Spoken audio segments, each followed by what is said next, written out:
Dear students, आज के इस वीडियो लेक्चर में हम लोग डिऑक्सी राइबो न्यूक्लिक एसिड यानी कि डीएनए समझेंगे। देखिए, डीएनए को हम लोग पिछले वीडियो में समझ चुके थे कि डीएनए एक टाइप का न्यूक्लिक एसिड है। न्यूक्लिक एसिड कहाँ होता है? तो ये सेल के न्यूक्लियस के अंदर क्रोमोसोम होता है और उस क्रोमोसोम में न्यूक्लिक एसिड होता है। न्यूक्लिक एसिड्स दो तरह के होते हैं, एक को डीएनए कहते हैं, दूसरे को आरएनए कहते हैं। तो इस वीडियो के अंतर्गत हम लोग डीएनए समझेंगे। डीएनए क्या है, फिर इसका स्ट्रक्चर किस तरह से दे सकते हैं और इसके स्ट्रक्चर के अंदर कौन कौन से कंपोनेंट्स होते हैं। तो इन्हीं चीज़ों को हम लोग इसमें समझने की कोशिश करेंगे। इसलिए आपसे को मेरा सजेशन है कि आप इस वीडियो को शुरू से आखिर तक देखिए, क्योंकि इस डीएनए बहुत ही इम्पोर्टेंट टॉपिक है मॉलिक्यूलर बायोलॉजी का या जेनेटिक्स का। बगैर डीएनए के बारे में जाने हुए हम molecular biology, genetics, genetic engineering, biotechnology ये सब चीज़ नहीं समझ सकते हैं। डीएनए के स्ट्रक्चर को समझना बहुत ही आसान हो जाएगा और फिर डीएनए की जो बायोलॉजी, जो फिजियोलॉजी है यानी उसका जो फंक्शन है, उसको समझना बहुत आसान हो जाएगा अगर इस वीडियो को आप जो है पूरे कंसंट्रेट होकर देखते हैं, समझते हैं। तो बहुत ही आसानी से आप मॉलिक्यूलर बायोलॉजी में धीरे धीरे आगे बढ़ सकते हैं। तो आइए हम लोग डीएनए को डिफाइन करते हैं एक बार और। डीएनए क्या है? तो डीएनए जो है पॉलीमर ऑफ न्यूक्लियोटाइड्स है, यानी कि एक चेन ऑफ न्यूक्लियोटाइड्स है। न्यूक्लियोटाइड्स जो है अगर चेन में सज जाए, यानी कि एक न्यूक्लियोटाइड दूसरे न्यूक्लियोटाइड से जुड़ जाए, फिर दूसरा तीसरा से, तीसरा चौथा से, इस तरीके से बहुत सारे न्यूक्लियोटाइड्स अगर चेन बना ले तो हम कहते हैं उसको पॉलीमर ऑफ न्यूक्लियोटाइड्स या चेन ऑफ न्यूक्लियोटाइड्स। तो डीएनए क्या है? ये पॉलीमर ऑफ न्यूक्लियोटाइड्स है, यानी कि पॉलीन्यूक्लियोटाइड्स है। अब देखिए, डीएनए जो है ये डबल स्ट्रैंडेड होता है। डबल स्ट्रैंडेड का मतलब ये हुआ कि उसमें दो स्ट्रैंड होता है, यानी कि दो धागा होता है उसमें।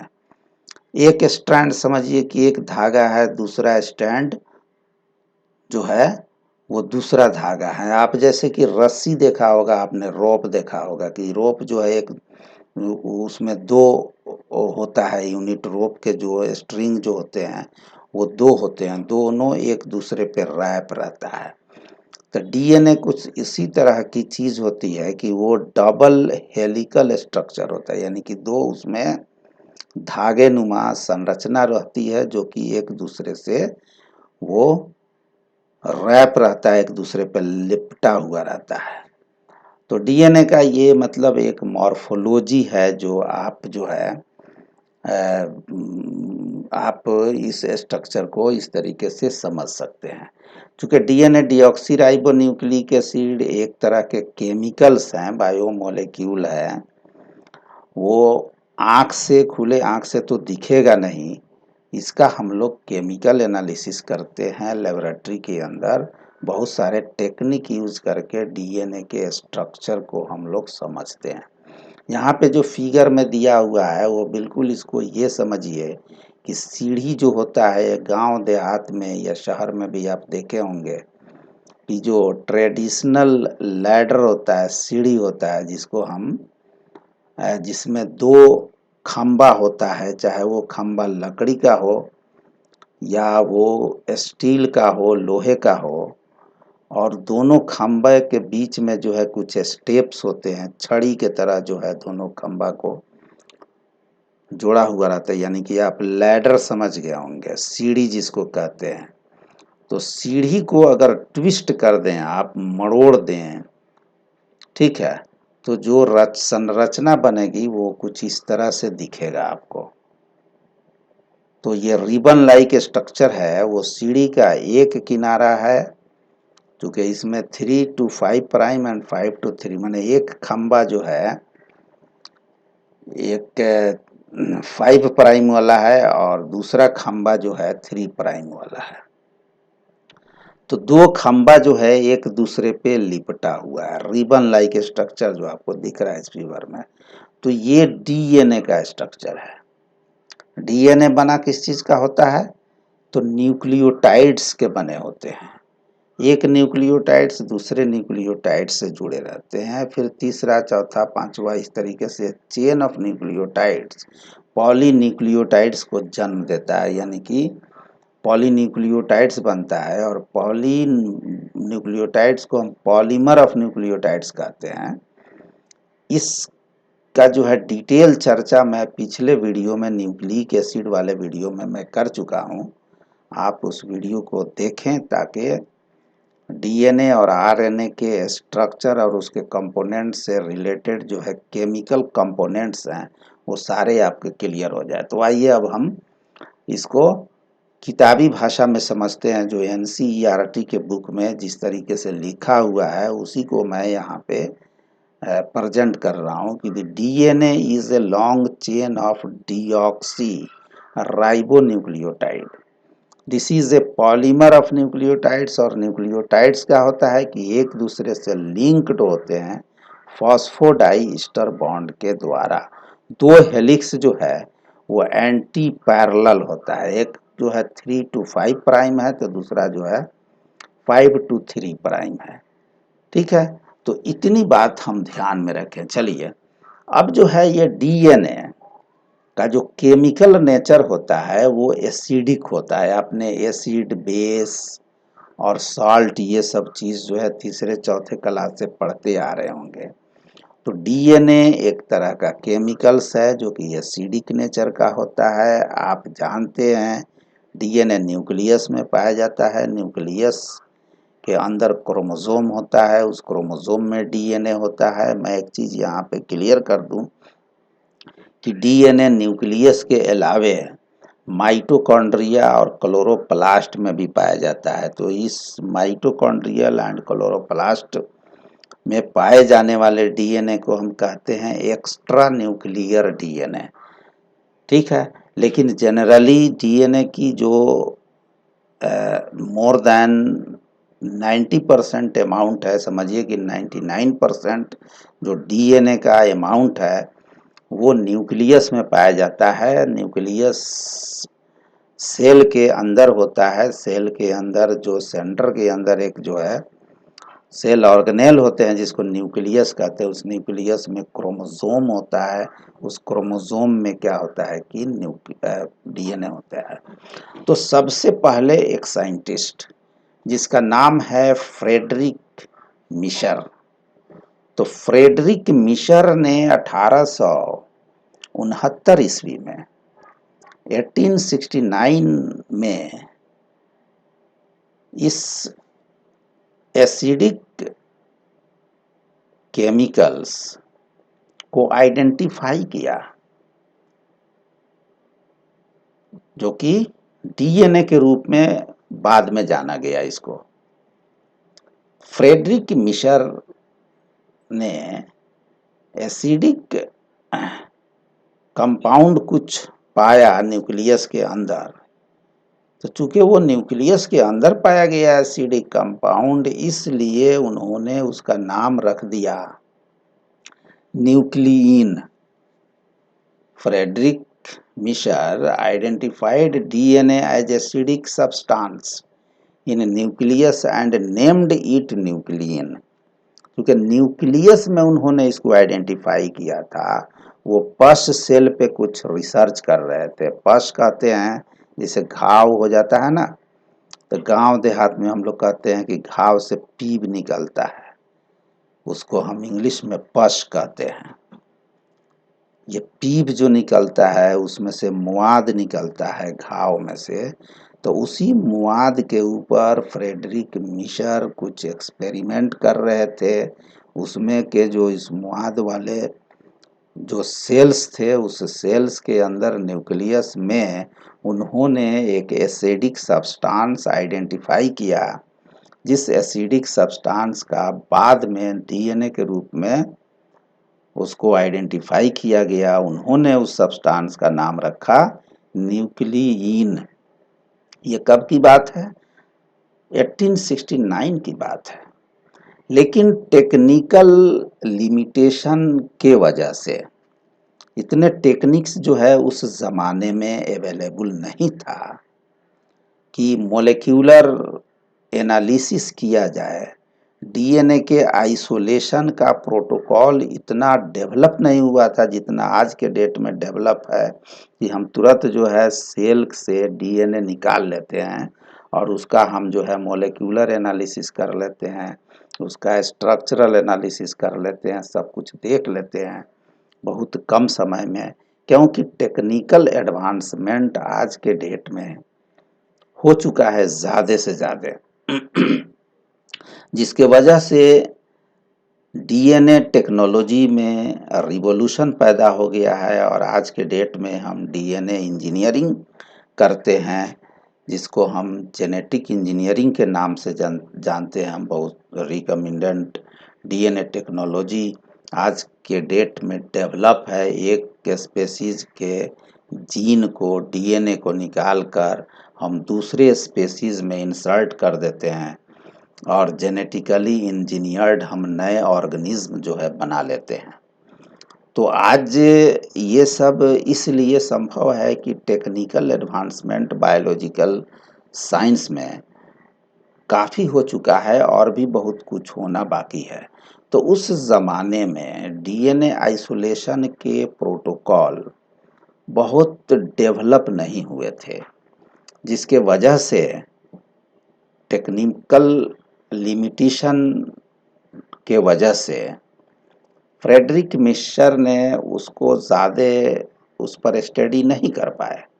लेकिन टेक्निकल एडवांसमेंट होने के साथ साथ न्यूक्लिक एसिड में रिसर्च होता चला गया, मोलेक्युलर बायोलॉजी में काफ़ी डेवलपमेंट हुआ।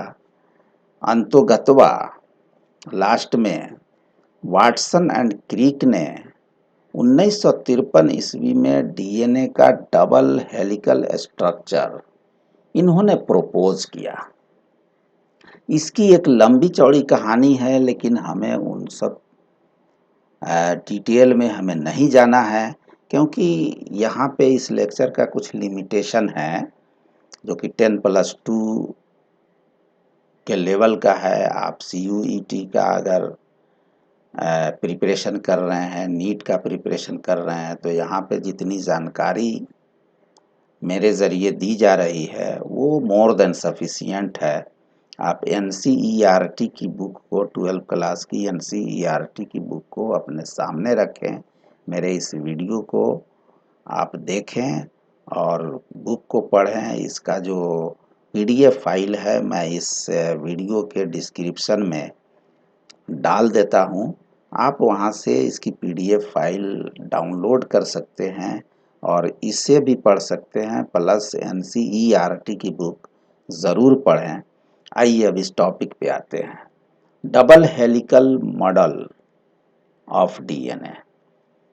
वाटसन एंड क्रिक्स 1953 में double helix model of DNA propose किया।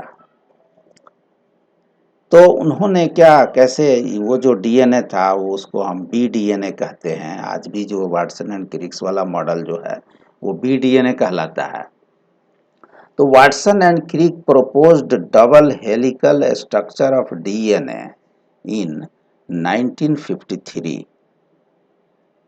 This is BDNA। डीएनए कई तरह के होते हैं, BDNA है, ZDNA है और भी कई टाइप के डीएनए हैं। तो यहाँ पे हम BDNA का ही बात कर रहे हैं कि वाटसन एंड क्रिक्स ने जिस डीएनए का स्टडी किया और जो मॉडल पेश किया वो कौन सा डीएनए था? BDNA। क्वेश्चन पूछता है, इसलिए आपको इसको याद रखिएगा। किस ईस्वी में इन्होंने इस मॉडल को प्रपोज किया था? 1953 में। न्यूक्लिन का DNA as a nucleic acidic substance किसने आइडेंटिफाई किया? तो फ्रेडरिक मिशर। कब किया? तो 1869 में। उसके बाद टेक्निकल लिमिटेशन की वजह से उसका स्ट्रक्चर जो है स्थापित नहीं हो पाया बहुत दिनों तक। 1953 में जेम्स वाटसन एंड क्रिक, इन्होंने डीएनए के डबल हेलिक्स को प्रपोज किया। उन लोगों ने क्या किया कि base pairing pattern between nucleotides of double helix. आप जैसा कि आपने देखा कि डीएनए की जो डबल हेलिकल स्ट्रक्चर है, डबल हेलिक्स है, वो सीढ़ी के तरह जो दिख रहा है, बीच में जो स्टिक है, वो असल में हाइड्रोजन बॉन्ड है। एक स्ट्रैंड दूसरे स्ट्रैंड से हाइड्रोजन बॉन्डिंग के द्वारा ये एक दूसरे से लिंक्ड रहते हैं, यानी कि एक दूसरे से ये दोस्ती किए रहता है दोनों स्ट्रैंड हाइड्रोजन बॉन्ड के जरिए। ठीक है, 5 प्राइम 5 to 3 प्राइम एक स्ट्रैंड है, दूसरा जो है 3 to 5 प्राइम है, और दोनों एक दूसरे से जुड़ा रहता है हाइड्रोजन बॉन्ड से। इसी बात को वाटसन एंड क्रिक ने पॉलीन्यूक्लियोटाइड चेन के अंदर उन्होंने बताया कि two polynucleotide chains of DNA are held together by hydrogen bonds. दोनों स्ट्रैंड एक दूसरे को हाइड्रोजन बॉन्ड के जरिए पकड़े हुए रहते हैं, यानी कि दोनों स्ट्रैंड एक दूसरे से हाइड्रोजन बॉन्डिंग के जरिए अटैच्ड रहते हैं। वो एक दूसरे से हाथ मिलाए रहते हैं हाइड्रोजन बॉन्डिंग के जरिए। और पिछले वीडियो में हम लोगों ने देखा है, सीख लिया है कि न्यूक्लियोटाइड्स जो होते हैं वो 3 कंपोनेंट के बने होते हैं। न्यूक्लियोटाइड क्या है? तो डीएनए जिस चीज से बना होता है उसको न्यूक्लियोटाइड कहते हैं। बहुत सारे न्यूक्लियोटाइड्स फॉस्फोडाइस्टर बॉन्ड के जरिए जुड़े हुए होते हैं और एक पॉलीमर बना लेता है, बहुत बड़ा स्ट्रिंग बना लेता है, तो उसको हम कहते हैं पॉलीन्यूक्लियोटाइड्स। यानी कि इसके जो मोनोमेरिक यूनिट है वो न्यूक्लियोटाइड है। जैसे कोई दीवार जो है खड़ी होती है, उसकी जो यूनिट होती है, स्ट्रक्चरल यूनिट, दीवार को बनाने वाला, तो वो एक ईंट होता है, ब्रिक होता है। उसी तरह डीएनए की संरचना तैयार करने वाला जो मोनोमेरिक यूनिट है, जो स्मॉल यूनिट है, उसको हम कहते हैं न्यूक्लियोटाइड। और उस न्यूक्लियोटाइड के अंदर 3 अलग अलग कंपोनेंट होते हैं, जिसमें एक शुगर होता है जिसको हम पेंटोज शुगर कहते हैं। अगर डीएनए है तो डीऑक्सी राइबोज शुगर होता है, क्योंकि पेंटोज शुगर को ही राइबोज शुगर कहते हैं। पेंटोज शुगर एक मोनोसेकेराइड है जिसमें 5 कार्बन होता है। 5 कार्बन वाले मोनोसेकेराइड को हम पेंटोज कहते हैं, और पेंटोज को ही राइबोज भी कहा जाता है। तो डीएनए के अंदर जो राइबोज होता है, जो पेंटोज शुगर होता है, उसको हम डीऑक्सी राइबोज कहते हैं। तो न्यूक्लियोटाइड में क्या हो गया? एक शुगर हो गया, यानी कि डीऑक्सी राइबोज शुगर। दूसरा कंपोनेंट होता है नाइट्रोजिनस बेस। तो ये डीऑक्सी राइबोज और नाइट्रोजिनस बेस एक दूसरे से जब अटैच हो जाते हैं, मिल जाते हैं, तो इसको हम कहते हैं न्यूक्लियोसाइड। और इस न्यूक्लियोसाइड से एक एलिमेंट मिल जाता है जिसको हम फॉस्फेट कहते हैं। ये एलिमेंट ये एक अलग ग्रुप है, तो फॉस्फेट। तो अब ये बन गया न्यूक्लियोटाइड, यानी कि मोनोमरिक यूनिट जो है न्यूक्लियोटाइड है। अब ये न्यूक्लियोटाइड कई तरह के होते हैं। तो एक का नाम है एडिनिन, दूसरे का नाम है थाइमिन, तीसरे का नाम है गुआनिन, चौथे का नाम है साइटोसिन। डीएनए के केस में ये 4 न्यूक्लियोटाइड होते हैं, adenine, guanine, cytosine and thymine. ये डीएनए में पाया जाता है।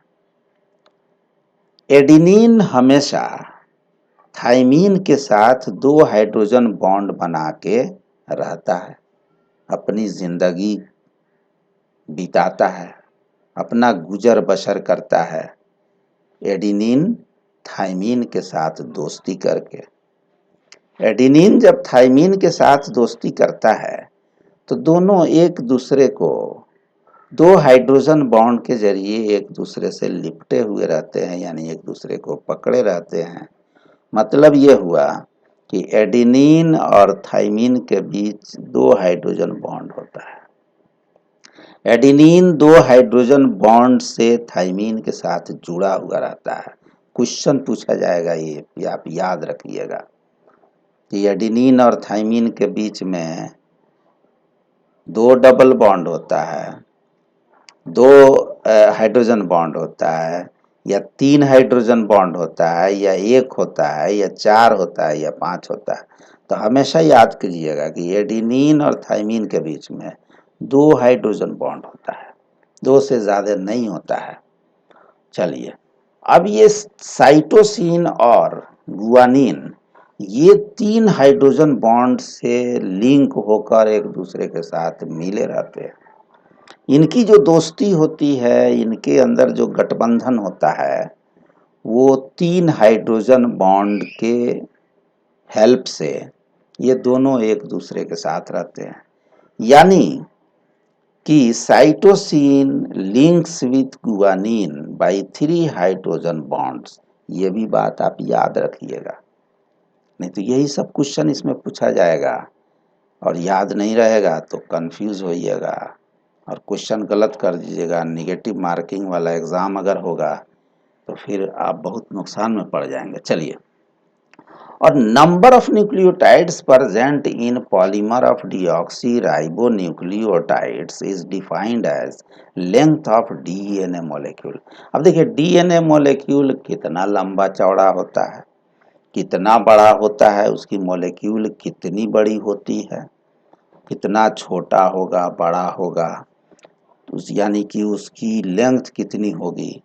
तो ये डिसाइड कैसे करेंगे कि उस डीएनए में हम देखेंगे कि नंबर ऑफ न्यूक्लियोटाइड्स कितने हैं।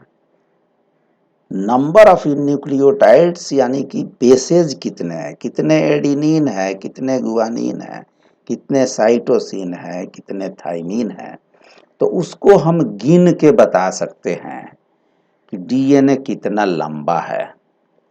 तो यानी कि डीएनए की साइज कैसे हम डिटरमाइन करेंगे, उसके नंबर ऑफ न्यूक्लियोटाइड्स को मेज़र करके। लेबोरेटरी के अंदर नंबर ऑफ न्यूक्लियोटाइड्स निकालने के बहुत सारे तरीके हैं, उसको हम लोग गिन लेते हैं।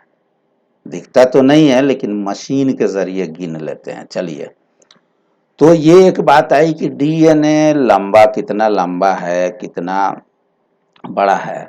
तो ये डिपेंड करेगा कि डीएनए के अंदर न्यूक्लियोटाइड्स की संख्या कितनी है। तो आइए हम थोड़ा इसके स्ट्रक्चर पे नज़र डालते हैं। देखिए, डीएनए को आप जानते हैं कि ये डबल स्ट्रैंडेड मॉलिक्यूल है। तो इसमें जो है 2 स्ट्रैंड होता है, दोनों स्ट्रैंड एक दूसरे से हाइड्रोजन बॉन्ड से जुड़ा होता है। आप देखिएगा कि इसे जो टर्निंग पॉइंट है उसमें आपको 2 ग्रुप मिलेंगे, एक को मेजर ग्रुप कहते हैं, दूसरे को माइनर ग्रुप कहते हैं। और जैसा कि मैंने कहा कि जो स्ट्रक्चर है इसका डीएनए का जो वाटसन एंड क्रिक्स ने दिया था वो असल में बी डीएनए था। तो इसका जो एक टर्न है, उस एक टर्न में जो एक टर्न होता है उसकी जो डायमेंशन होता है वो 3.4 एनएम होता है। 3.4 एनएम आप याद रखिएगा कि डीएनए जो हेलिक्स है उसकी जो क्वाइलिंग होती है, यानी एक हेलिक्स दूसरे हेलिक्स के ऊपर क्वाइल्ड रहता है। जैसे आप स्प्रिंग देखते हैं ना, ये जो है एक दूसरे पे लिपटा हुआ रहता है, तो इसमें दो स्ट्रैंड होता है, एक स्ट्रैंड दूसरे स्ट्रैंड पे वो क्वाइल्ड रहता है, वो लिपटा हुआ रहता है। तो इसकी जो क्वाइलिंग होती है यानी कि इसका जो टर्निंग होता है, तो एक टर्न की लंबाई कितनी होगी, तो वो होगी 3.4 nm। अच्छा, डीएनए की मोटाई कितनी होगी, कितनी विड्थ होती है इसकी, कितनी चौड़ी होती है, तो आप देखिए कि 2 nm, तो 2 nm इसकी चौड़ाई है। आपको एक टर्न में इसकी जो लेंथ है वो 3.4 nm है। और दो बेस पेयर यानी एडेनिन गुआनिन के साथ एडेनिन थाइमिन के साथ रहता है, और फिर गुआनिन साइटोसिन के साथ रहता है। तो ये दो न्यूक्लियोटाइड्स हुए हैं, दो न्यूक्लियोटाइड चेन में क्या हुआ कि एक स्ट्रैंड फिर दूसरा स्ट्रैंड, तो एक स्ट्रैंड पे एक न्यूक्लियोटाइड है, दूसरे स्ट्रैंड पे दूसरा न्यूक्लियोटाइड है, दोनों हाइड्रोजन बॉन्ड से जुड़ा हुआ है, तो वो एक स्टिक हो गया। फिर जो है दूसरा स्टिक हो गया। तो दोनों स्टेप के बीच की जो दूरी होगी वो 0.3 nm होगी। अगर इसको एंगस्ट्रॉन में हम कहें तो 34 एंगस्ट्रॉन होगा, और इसको हम जो है 2 nm को एंगस्ट्रॉन में अगर हम इसको जो है निरूपित करें तो ये हो जाएगा 20 एंगस्ट्रॉन। तो इस तरह से आप देख सकते हैं कि वाटसन एंड क्रिक्स ने जो डीएनए का स्ट्रक्चर प्रपोज किया वो कुछ इस तरह से था कि डीएनए क्या होता है, डबल हेलिकल स्ट्रक्चर होता है। और इसी चीज को हम जो है salient feature of DNA double helix में चर्चा करेंगे कि वाटसन एंड क्रिक्स ने जो डीएनए का मॉडल दिया उसमें कौन कौन सी इम्पोर्टेंट बातें उन्होंने कही। इन सारी बातों को इकट्ठे हम मिलाकर सैलिएंट फीचर के रूप में डिफाइन करते हैं, the salient features of DNA double helix. तो पहली बात उन्होंने क्या कही, two long chains of deoxyribonucleotides constitute double helix of DNA where backbone is composed of sugar, phosphate and the nitrogenous bases which are projected inside. Watson and Crick's ने क्या क्या कहा कि डीऑक्सीराइबोन्यूक्लियोटाइड्स के जो दो चेन हैं, जो दो न्यूक्लियोटाइड चेन हैं, वो क्या होते हैं कि वो डबल हेलिक्स कहते हैं उसको। और उनका जो इसका जो बैकबोन होता है एक चेन का, वो बैकबोन यानी जिस चीज का वो बना होता है उसमें वही बात मैं पहले से कहते आ रहा हूँ, तीन कंपोनेंट्स होते हैं, शुगर, बेस प्लस फॉस्फेट, जिसमें से बेस जो होता है वो अंदर के तरफ प्रोजेक्टेड रहता है, यानी बेस जो है अंदर के तरफ होता है, और फॉस्फेट जो होता है वो बाहर के तरफ होता है। ये बात पहली फीचर है इसका, सैलिएंट फीचर में पहली बात आप लिखिएगा, 11th क्लास 12 क्लास में पूछा जाता है कि write down the salient feature of DNA double helix proposed by Watson and Crick.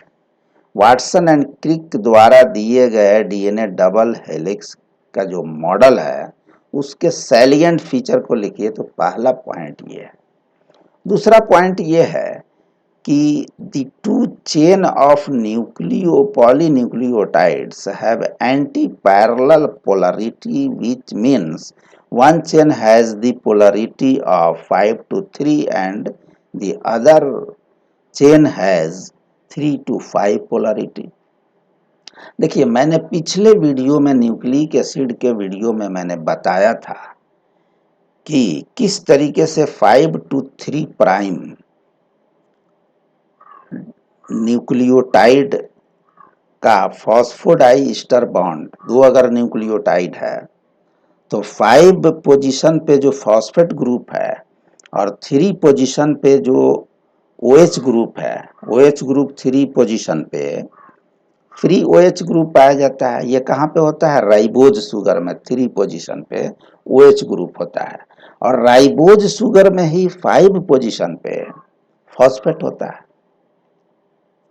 5 position पे क्या होता है कि 5 पोजीशन पे 5 to 3 एक जगह फॉस्फेट होगा। एक न्यूक्लियोटाइड अगर देखेंगे आप तो न्यूक्लियोटाइड कब बनता है? जब न्यूक्लियोसाइड से एक फॉस्फेट ग्रुप जुड़ जाता है। तो फॉस्फेट ग्रुप कहाँ पे जुड़ता है? वो राइबोज शुगर के 5 वाला पोजीशन जो कार्बन 5 है वहां पे जाके फॉस्फेट जुड़ जाता है और दूसरे न्यूक्लियोटाइड के जो OH ग्रुप है 3 प्राइम पे वहां से जाके वो जो है रिएक्शन करके और वहां से OH को रिप्लेस कर देता है और अपना पोजीशन ले वो वहां रह जाता है। तो ये डाई न्यूक्लियोटाइड बन जाता है और बीच में एक बॉन्ड बनती है जिसको हम फॉस्फोडाइस्टर बॉन्ड कहते हैं। तो ये जो एंटी पोलरिटी जो डेवलप होता है वो चेन के अंदर 5 to 3 एंड जो दूसरा जो स्टैंड होता है 3 to 5 पोलरिटी होती है। पोलरिटी इसलिए होती है कि नेगेटिव चार्ज जो है उसके सरफेस पे आता है। नेगेटिव चार्ज किसके वजह से आता है? तो वहाँ जो फॉस्फेट ग्रुप है उस पे नेगेटिव चार्ज होता है। तो 5 to 3 एक प्राइम हो गया, दूसरा प्राइम हो गया, एक पोलरिटी जो है उसकी जो है 5 to 3 हो गया एक डायरेक्शन, दूसरा क्या हो गया कि 3 to 5। तो इस तरह से ये एंटी पैरेलल होता है। That's why the second feature is saying the two chain of polynucleotides have anti-parallel polarity, which means one chain has the polarity of 5 to 3 and the other has 3 to 5। ये तीसरा जो है देखिए क्या है कि base pairs are form by hydrogen bonding. मैंने कहा कि जो बेस पेयर है यानी कि एक स्ट्रैंड का बेस और दूसरे स्ट्रैंड का जो बेस है नाइट्रोजनस बेस वो पेयरिंग करेगा, हाइड्रोजन बॉन्डिंग होगी। तो base pairs are form by hydrogen bonding. One base of first strand is linked by hydrogen bond with other base of second strand. Adenine is linked to thymine with 2 hydrogen bonds and cytosine to guanine with 3 hydrogen bonds.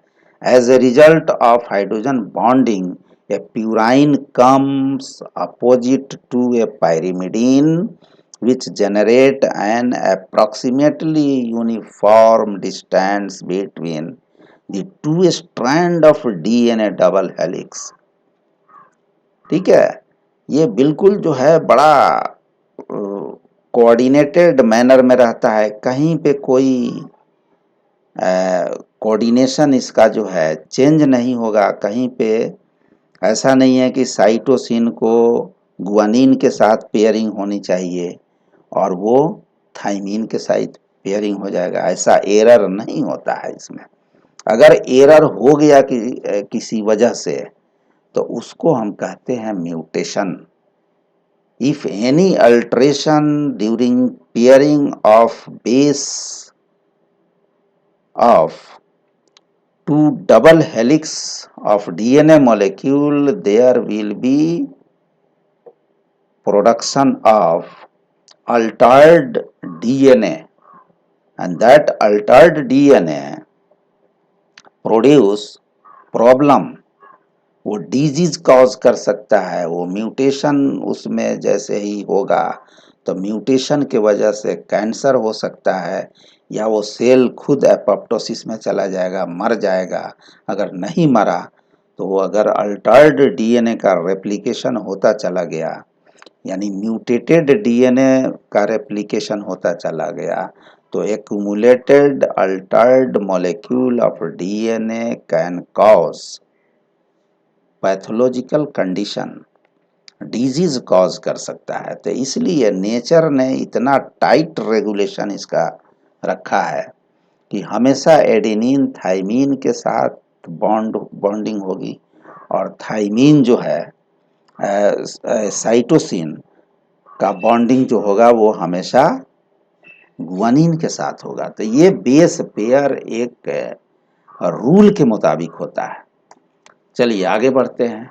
अब इसको मैं बता चुका हूँ कि double helix में जो turning होता है वो किस तरह से होता है। तो ये क्वाइलिंग जो है, coiling of both the strand occur in right handed fashion, जो BDNA में होता है right handed fashion, to produce a pitch of 3.4 nm। इसको अगर हम जो है एक nm को अगर हम मीटर में देखें तो लगभग 10⁹, लगभग क्या मतलब एग्जैक्ट 10⁹ मीटर और 1 billions of a metre. A pitch of a turn contains an average of 10 base pair. The distance between two base pair is 0.34। तो आप खुद सोच सकते हैं कि मान लीजिए कि BDNA आपको दिया गया, कहा गया कि वाटसन एंड क्रिक्स ने जो BDNA का, या सीधे सीधे कहा कि वाटसन एंड क्रिक्स के जो DNA के जो मॉडल है, सपोज कीजिए कि एक टर्निंग में, एक उसके टर्निंग में क्या है कि 3.4 nm उसका जो है पिच है, एक पिच की जो वैल्यू है एक टर्न की वो 3.4 है। तो और उसमें अगर मान लिया कि 10 न्यूक्लियोटाइड है, तो दो न्यूक्लियोटाइड के बीच की डिस्टेंस कितनी होगी। तो आप सीधी सीधी बात है कि 3.4 अपन 10 कीजिएगा तो आपको 0.34 nm आएगा, यानी एक टर्न में 10। तो एक बेस पेयर के बीच में, दो बेस पेयर के बीच में जो गैपिंग होगी वो कितनी होगी, वो 0.34 होगा। तो बड़ी आसानी से इसको आप सॉल्व कर सकते हैं अगर आप इस चीज़ को समझते हैं तो। चलिए फिफ्थ जो सैलिएंट फीचर है वो क्या है, the plane of one base pair stack over the other in double helix which provide the stability of DNA helix. तो देखिए DNA हेलिसेज में जो स्टेबिलिटी प्रोवाइड होता है वो जो है ये पेयरिंग के वजह से होता है। तो ये पांचवा जो है इसका सैलिएंट फीचर है। ये सैलिएंट फीचर आप नोट कर लें अपने नोटबुक में। ये चीज़ आपसे बार बार पूछा जा सकता है किसी न किसी एग्ज़ाम में। तो इस तरीके से हम DNA डबल हेलिक्स का स्ट्रक्चर जो वाटसन एंड क्रिक्स ने दिया था उसकी स्ट्रक्चर हम लोगों ने देख लिया। अब जो है देखिएगा कि जहाँ पे DNA लिखा हुआ NCERT में 12th क्लास के बायोलॉजी बुक में, वहाँ पे कुछ DNA का लेंथ दिया हुआ है। तो वो लेंथ आप याद रखिए क्योंकि वो पूछ सकता है, जिसमें ई कोलाई का लेंथ दिया हुआ है कि 4.6 10⁻⁶ बेस पेयर ई कोलाई के जो DNA होते हैं, यानी बैक्टीरिया जो ई कोलाई क्या है, इस्चेरिचिया कोलाई, उसकी जो DNA है उस DNA की लंबाई कितनी होती है, यानी उसका मोलेक्यूलर वेट समझिए कि कितना होता है, उसमें कितने न्यूक्लियोटाइड्स होते हैं, कितने बेस पेयर होते हैं न्यूक्लियोटाइड्स के। तो आप याद रखिए 4.6 × 10⁻⁶। अच्छा ह्यूमन में कितना होता है, इसको समझिए कि ये जीनोम है। जीनोम कहते हैं कि genetic content of a species, या यूं कहे कि haploid number of chromosome of a species which contain entire genetic and epigenetic information to constitute a new individual of same species from which this belongs to। मतलब ये हुआ कि किसी species के किसी सेल का जो हैप्लॉइड नंबर ऑफ क्रोमोसोम है उसके अंदर जितनी डीएनए मॉलिक्यूल है उस पूरे के पूरे डीएनए मॉलिक्यूल को हम उस स्पेसीज का जीनोम कहते हैं। जैसे मिसाल के तौर पे ह्यूमन के अंदर जो है 23 पेयर्स ऑफ क्रोमोसोम्स होते हैं, यानी कि 46 नंबर ऑफ क्रोमोसोम्स होते हैं। अगर एक हैप्लॉइड सेल की अगर हम बात करें, हैप्लॉइड सेल यानी कि जो जर्म सेल होता है उसमें 23 नंबर ऑफ क्रोमोसोम्स होंगे, यानी हैप्लॉइड नंबर ऑफ क्रोमोसोम जो हुआ वो ह्यूमन का ह्यूमन जीनोम हो गया। लेकिन बैक्टीरिया के केस में क्या होगा? बैक्टीरिया में तो एक ही क्रोमोसोम होता है, तो बैक्टीरिया का जो जीनोम होगा वो सिंगल क्रोमोसोम होगा। उस सिंगल क्रोमोसोम में जो डीएनए मॉलिक्यूल होगा उस डीएनए मॉलिक्यूल को हम उसका जीनोम कहेंगे। अच्छा, वायरस का जीनोम क्या होगा? तो वायरस में अगर वो डीएनए वायरस है तो उसकी जो डीएनए मॉलिक्यूल है, चूंकि एक डीएनए मॉलिक्यूल होगी उसमें, तो वो उसका जीनोम हो गया। अगर आरएनए वायरस है तो उसके अंदर जो आरएनए की जो लेंथ है, जितनी मोलिकुलर वेट है यानी कि जितना नंबर ऑफ न्यूक्लियोटाइड्स है, तो वो उसका क्या हो गया? जीनोम हो गया। और जीनोम को यूं समझिए कि किसी जीव के अंदर जीनोम वो जेनेटिक कंटेंट है, यानी डीएनए या आरएनए है जिसके अंदर उस इंडिविजुअल को बना लेने की सारी इंफॉर्मेशन अवेलेबल हो। यानी कि उसी तरह के जीव जो है लेबोरेटरी के अंदर उसके जीनोम से बनाया जा सकता है। क्यों? कि उस स्पेसीज, उस इंडिविजुअल को बनाने के लिए जितने भी रॉ मटेरियल चाहिए, जितने भी कंपोनेंट चाहिए, उस सारे कंपोनेंट के लिए जेनेटिक प्रोग्रामिंग उसके जीनोम के अंदर रहता है। और जैसे ही हम बायोलॉजिकल सिस्टम के अंदर उस जेनेटिक प्रोग्रामिंग को रन कर देंगे तो क्या होगा?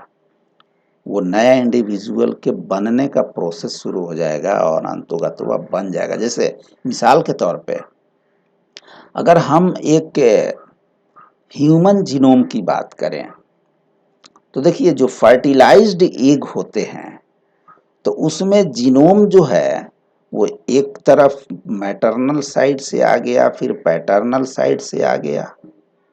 माता पिता से एन नंबर ऑफ क्रोमोसोम आया, फर्टिलाइज्ड हो गया।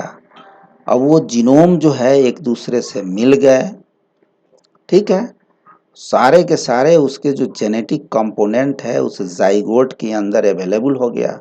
अगर उस जाइगोट को लेकर किसी ऐसे बायोलॉजिकल सिस्टम के अंदर कोई ऐसा ऑपरेटिंग सिस्टम हो जिसमें वो जीनोम, जो जेनेटिक प्रोग्राम है, वो रन कर जाए और उससे उसकी जो है डिफरेंशिएशन शुरू हो जाए, तो नया इंडिविजुअल उससे बन जाएगा। और ये काम जो कहाँ होता है? यूट्रस के अंदर।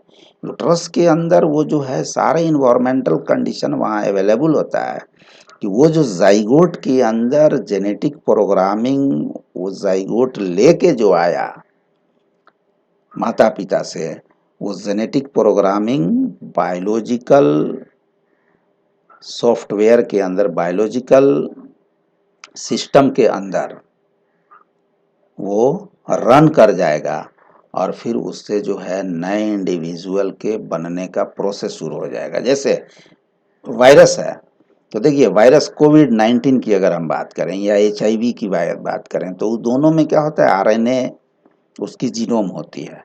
तो आरएनए क्या है कि जेनेटिक प्रोग्रामिंग है उसके अंदर उसी तरह के वायरस को बना लेने के लिए, उसी तरह के वायरस को बना लेने की सलाहियत होती है उसके जीनोम के अंदर।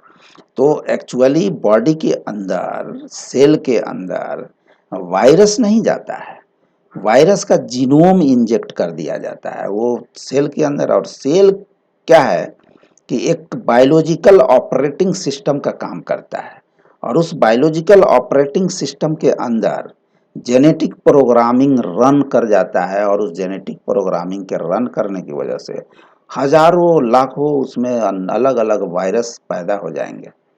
माने सेम स्पेसीज का अगर HIV वायरस है तो उससे हजारों करोड़ों जो है HIV वायरस पैदा हो जाएंगे। क्यों?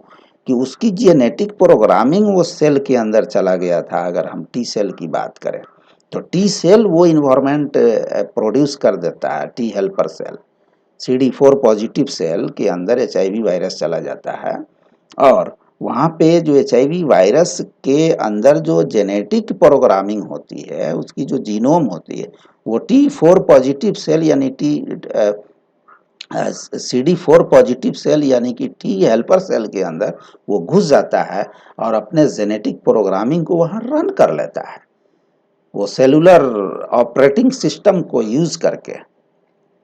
तो बहुत सारे HIV वायरस बन जाता है। उसी तरह से जो है कोविड-19 वायरस है, वो भी उसी तरह से अपना जो है वायरस बना लेता है। कहने का मतलब ये हुआ कि ये जो जीनोम है ना, इस जीनोम के अंदर इंटायर जेनेटिक प्रोग्रामिंग इनकोडेड होता है, कोडेड फॉर्म में अवेलेबल होता है और वो DNA के रूप में होता है या RNA के रूप में है।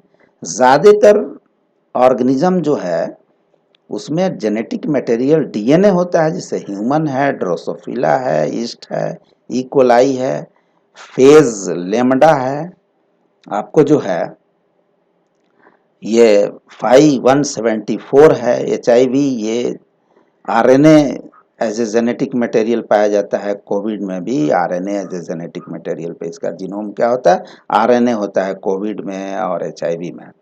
तो ह्यूमन जीनोम की जो साइज होती है वो 3.3 इंटू 10⁹ है। इसको आप याद रखिएगा, NCERT में दिया हुआ है, पूछ देगा।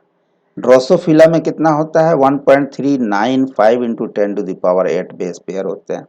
ईस्ट में क्या होता है, ईस्ट कहते हैं सैक्रोमाइसिस सेरेविसी को, तो इसमें 1.21 इंटू 10⁷ बेस पेयर होते हैं। इकोलाई के अंदर कितना होता है, 4.6 इंटू 10⁶ होता है। फैज लेमडा में कितना होता है, आपको 48,502 बेस पेयर होते हैं। ये जो है 5174 में कितना होता है, 5386 बेस पेयर होते हैं। HIV में कितना होता है, 9749 बेस पेयर होते हैं। कोविड-19 में 29,903 बेस पेयर होते हैं। लगभग अप्रॉक्सीमेटली 30 KB होता है इसमें, यानी इसकी जीनोम साइज है। तो इस तरीके से हमने क्या देखा, हमने देखा कि DNA किस तरीके से एज ए जेनेटिक मटेरियल किसी सेल के अंदर स्टोर रहता है। और DNA क्या है कि पॉलीमर ऑफ न्यूक्लियोटाइड्स है, ये डबल हेलिकल स्ट्रक्चर है, 2 हेलिक्स होते हैं इसमें और ये एंटी पैरेलल होता है, 3 to 5 पोलरिटी होती है एक स्ट्रैंड का, दूसरा स्ट्रैंड जो होता है 5 to 3 पोलरिटी होती है दूसरे स्ट्रैंड का। तो ये है DNA को आप ठीक से समझ लीजिए। मेरे न्यूक्लिक एसिड का भी वीडियो आप देख लीजिए, ताकि जो है न्यूक्लियोटाइड और DNA का स्ट्रक्चर आपको बहुत अच्छे ढंग से समझ में आ जाए। Thanks for watching.